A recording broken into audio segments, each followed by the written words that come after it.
8월 1일 자정을 넘어서 밤 12시 35분입니다. 8월 2일입니다. 제가 지식은 미천한데요. 독점에 대해서 한번 제가 짚히는 걸 신문 기사라든지 제가 살아오면서 느끼는 걸 꼭 남기려고 하다가 이렇게 클립으로 여러 가지 막 집어놨었는데 뭐 이거 다 보기는 좀 그렇고요. 제가 그냥 미천한 판단으로 한번 말씀을 드려볼까 해요. 세계일보 7월 27일 지방의료원 없는 울산, 광주 설립 손잡았다. 예, 이 노조 일자리 만드는 거죠.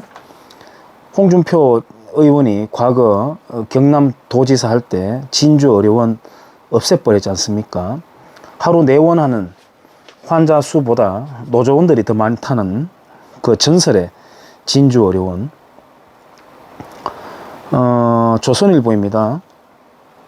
현대제철 공장에서 충남 당진에 있는 민주노총 금속노조 산하 현대제철 비정규직 지회조합원들이 본사 직원들과 대치하고 있다. 노조원들은 그 사측, 노측이라고 두 개로 나눠요. 그러면 노조원들은 회사 측에 속하진 않는 모양이죠. 어떻게 그렇게 양분될 수 있는지 이제 계급 사관이죠. 근데 이 비정규직 조합원들이 사측과 대립을 해야 됩니까? 자기들을 착취하는 게 누구죠? 정규직들 아닙니까? 지금 최근에 보면은 현대자동차 같은 경우에는 1114만 원을 인상한다라고 하는 제안을 했는데도 거부해 버렸습니다. 그리고 파업 투표까지 가고 그랬잖아요. 그리고 파업하지 않기로 했다라고 하면서 그 조건을 보니까 1800만 원인가요? 그걸 인상을 했어요. 그래서 평균 1억이 이제 되어 버렸습니다. 여러분들 아시다시피 평균 1억이면은요 도지사 연봉에 가깝고요. 별 2개, 3개 사이 정도의 연봉이 될 겁니다. 제가 지금 그 표가 없어서 그런데. 그리고 잘리질 않죠. 특별한 사건, 사고가 없으면. 예. 대한민국의 1급 공무원입니다. 특급 공무원이 지금 현대자동차를 위시한 대기업 노조입니다. 근데 이 사람들도 웃긴 게요. 공기업에 대해서 또 자기들도 까요. 노조 상류층도 공기업에 대해서는 전마들 도둑놈이라고 까거든요. 제가 보는 눈에는 둘 다 똑같은 부류인데 서로 그렇게 까기는 깝니다. 뭐 CJ 택배 이야기 나오고요. 연봉 8천만 원이다. 택배는 이제 지역마다 골목마다 좀 상황이 달라서 8천만 원도 있고 1억 받아가는 사람도 있고 택배 기사가 아니라 택배 사장입니다. 윤희숙 씨, 노조가 죽어야 청년이 산다. 호봉제부터 개혁해야 된다. 뭐 이런 식으로 되어 있습니다. 신종 21세기형 신종 4대부가 지금 노조다라고 하는 그런 이야기도 합니다만은 이들이 늘 말하는 게 재벌 그리고 대기업의 독점 이런 이야기 했지 않습니까?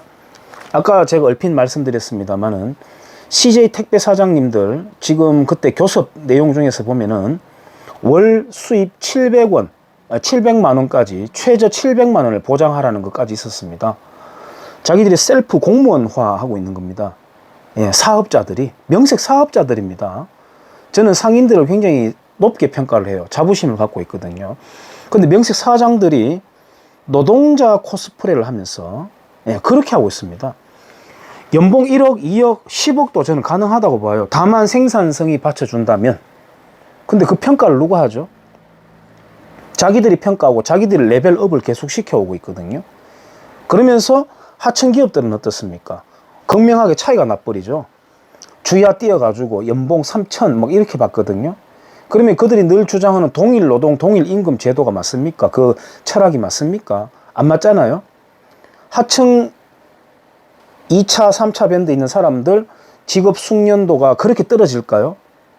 그 현대자동차 노조원들에 비해서 훈련 좀 시키고 난 뒤에 거기 투입하면은 그들만큼의 생산성을 이끌어내지 못할까요? 근데 왜 그렇게 돈이 차이가 나죠? 그만큼의 차값에 붙는 거죠. 그리고 하청 회사원들이 가져갈 수 있는 몫을 그 사람들이 가져가는 겁니다. 그래 놓고 같이 머리띠 메고 데모하자고 민주노총에 집어넣거든요. 뭐 한국노총도 전혀 뭐 칭찬할 것 없이 똑같습니다만, 땔감으로 쓰기는 쓰는데 과실은 자기들이 가져가는 거죠. 그리고 자기들 내에서도 정규직과 비정규직 간의 계급 차이가 뚜렷합니다. 차별한단 말이에요. 차별하지 말자고 해놓고 차별하고, 독점을 욕하면서 독점을 하죠. 아까 그 CJ 택배 사장님들 있잖아요. 맨날 힘들다고 하잖아요. 힘든 거 맞아요. 안 힘든 사람 있습니까? 힘들면 자기들이 관할하는 구역을 나누어 가지고 다른 사람들도 지입차 들고 들어와서 사업을 할 수 있게 하면 되는데, 그거는 또 양보 안 해요. 자기 구역을 엄격하게 독점을 합니다. 심지어 알바도 안 쓰고 자기 가족이 들어와요. 와이프가 들어오고 자기 아들이 들어와요. 다 이해됩니다. 저도 제가 하더라도 그렇게 할 것 같아요. 한 푼이라도 더 아끼고 우리 가족 수입으로 잡을 수 있으니까. 근데 왜 피해자 코스프레를 하냐 이겁니다. 그게 문제인 거 아니겠어요? 수입 많이 올리고 있습니다. 특히나 지금 코로나 정치 방역 국면을 맞아가지고 택배업이 호황을 누리고 있는 사업 중에 하나지 않습니까? 그런 겁니다. 우리 대기업의 낙수 효과라는 게 없다고 늘 주장을 하잖아요. 좌익들은. 근데 지금 보세요. 문재인 씨가 헌법 개정 필요 없이 국민들의 경제관, 체질을 바꿔놓겠다고 했었거든요. 공언한 바가 있습니다. 자기 대통령 전부터. 지금 체질 바꾸고 있죠. 재난이라고 하는 부풀려진 공포몰이를 하면서 사람들에게 상처를 내고 그 상처에 뿌리는 약을 주는 거죠. 사람들은 거부할 수가 없습니다. 이제는. 언제 주노? 얼마 주노? 기다리고 있죠. 사람들이 지금. 이러면 8월 달에 돈이 나온다고 하니까 기다리고 있단 말이에요. 그게 무서운 폭탄 영수증을 갖고 있다 하더라도 사람들이 기다릴 수밖에 없게 만들어 놨습니다. 이제 2탄으로 이재명 씨가 기다리고 있죠. 어떻게 될 것 같습니까? 1년 반을 이렇게 길들여 오니까 정부에서 뿌려주는 돈을 기다리는 체질로 전환되고 있습니다. 전환되고 있습니다. 낙수 효과가 없다고 했는데 낙수 효과를 만들어내고 있어요. 정부에서 돈을 뿌려가지고. 최저임금제는 어떻습니까? 최저임금제는 담합을 하고 있죠. 시장 가격을 담합하고 있습니다. 그 위원회에서.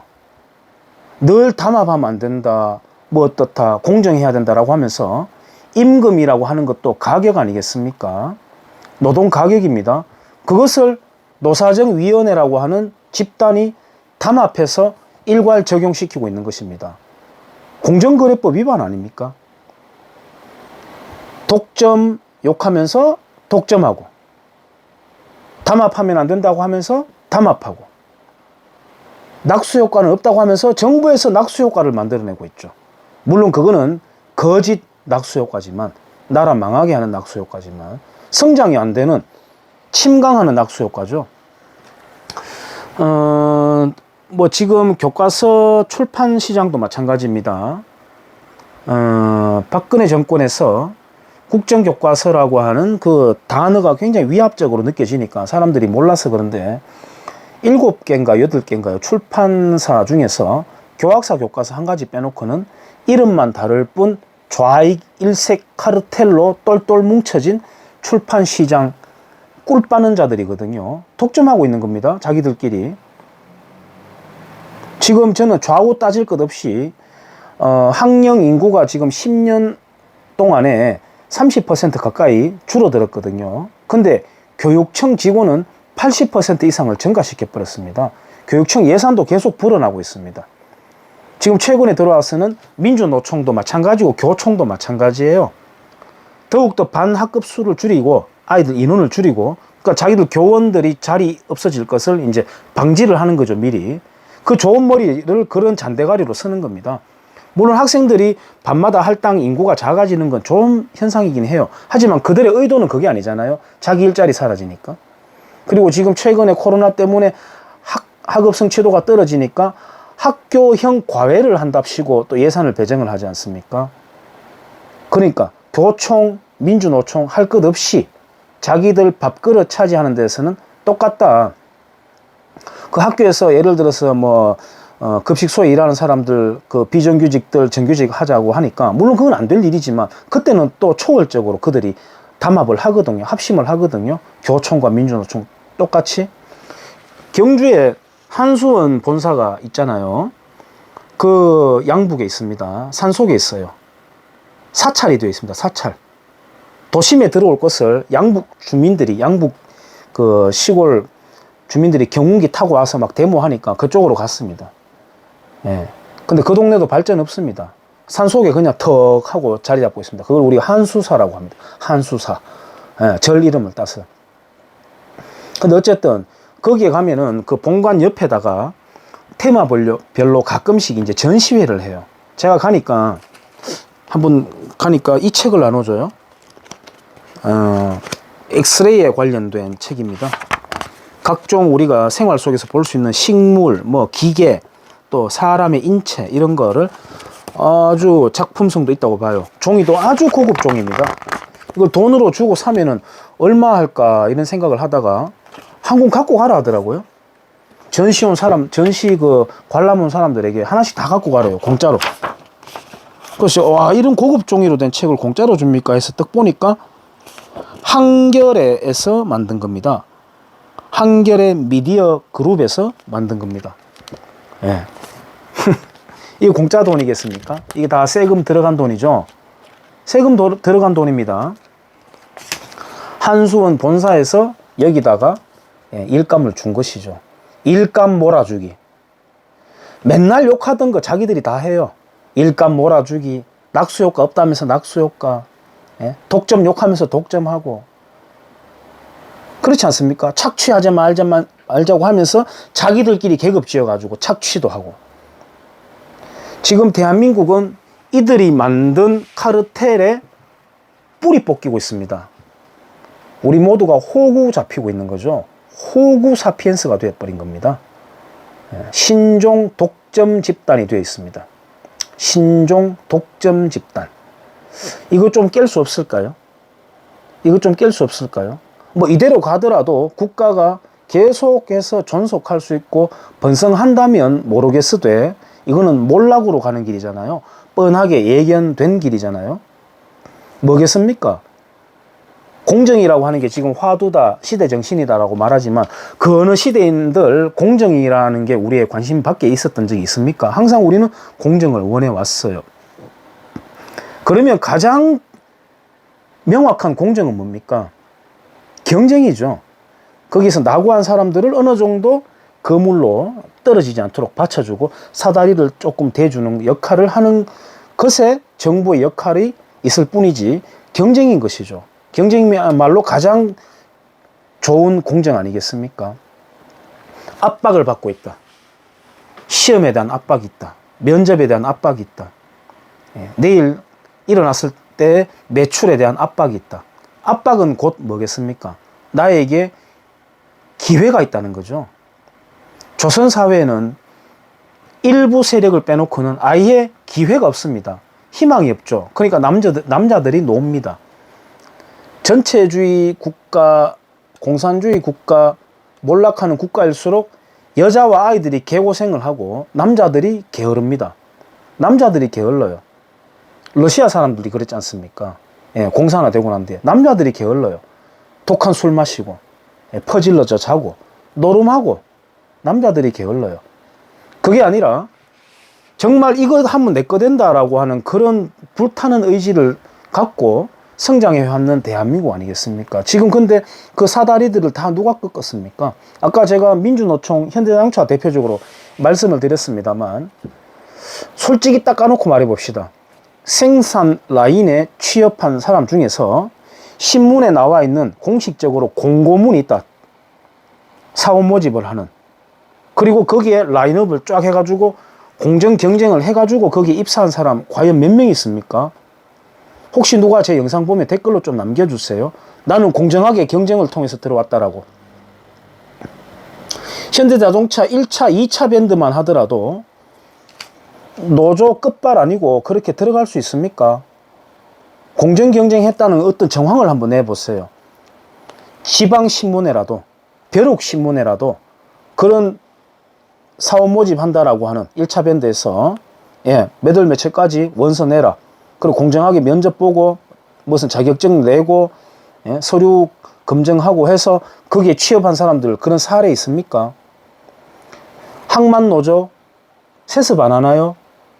서울교통공사 세습 안 하나요? 자리 세습까지 한다면서요? 그러니까 신종 4대부 소리 듣는 거 아니겠습니까? 메이지 유신을 이끌었다고 하는 일본의 후쿠자와 유키치가 경쟁이라는 단어를 만들어냈잖아요. 그러니까 도쿠가와 막부의 관료가 와가지고 야, 이 경쟁이라고 하는, 특히 쟁이라고 하는 단어가 너무 거슬린다, 너무 거칠지 않느냐라고 몇 번이나 다른 걸로 바꾸면 어떻겠냐고 만류했다 그래요. 하지만 아니죠. 그것만큼의 단어가 없다라고 이제 후쿠자와 유키치가 고집을 꺾지 않고 그렇게 썼다고 하는데, 노무현 대통령을 대한민국의 자유우파 진영에서 비판하는 사람들도 많이 있잖아요. 물론 이제 아무래도 이제 좌파 진영에서 탄생한 대통령이기 때문에 비판할 법은 합니다만, 노무현 대통령하고 문재인 대통령은 완전히 다릅니다. 노무현 대통령의 마지막에 가서 모습을 보면은 이명박 박근혜 대통령보다 더 자유우파적이에요. 그 누구죠? 제가 성함을 잘 모르겠는데 그 민주화, 이른바 민주화, 소위 민주화 진영의 어떤 좌장격이라고 할 수 있는 사람과 누구죠? 김근태 씨인가요? 제가 잘 모르겠습니다. 하여튼 그분과 의료 민영화 때문에 언성까지 높여가면서 다툰 적이 있다 그래요. 일화가 있다 그래요. 그거 하면은 뭐 사람들이 위화감을 느끼게 된다. 예를 들어서 돈 있는 사람을 좋은 병원에 가고 뭐 이런 거. 그러니까 노무현 대통령이 그런 말 했다 그래요. 아니, 밖에 나가면 사람들 생김새 다 다르지 않냐? 태어날 때 다 다른 상황으로 태어나지 않느냐? 근데 왜 그걸 획일화하려고 하느냐라고 하는 그 모습이 노무현 대통령의 임기 말의 모습입니다. 굉장히 학습력이 있고 가능성이 있는 리더감이었던 것이죠. 처음에는 그랬을지언정. 그렇습니다. 그래도 노무현 대통령이 저는 그 마지막 모습에서 굉장히 희망을 갖고 저런 분이었구나라는 생각을 하게 된 계기였습니다만은, 지금 대한민국은 독점 욕하면서 독점 세력들이 대한민국 전부 틀어지고 갉아먹고 있다, 이런 생각을 하게 돼요. 그래서 그걸 깨기 위해서는 공정해야 되고, 공정의 핵심은 자유 경쟁이다. 그리고 거기서 낙오되는 일부 사람들을 국가가 그것도 무한 받쳐주는 게 아니라 회생할 수 있는 교육의 기회를 주는 그런 어떤 안전 그물망을 만드는 것이 필요할 뿐이다. 이런 말씀을 드립니다. 여기까지 하겠습니다.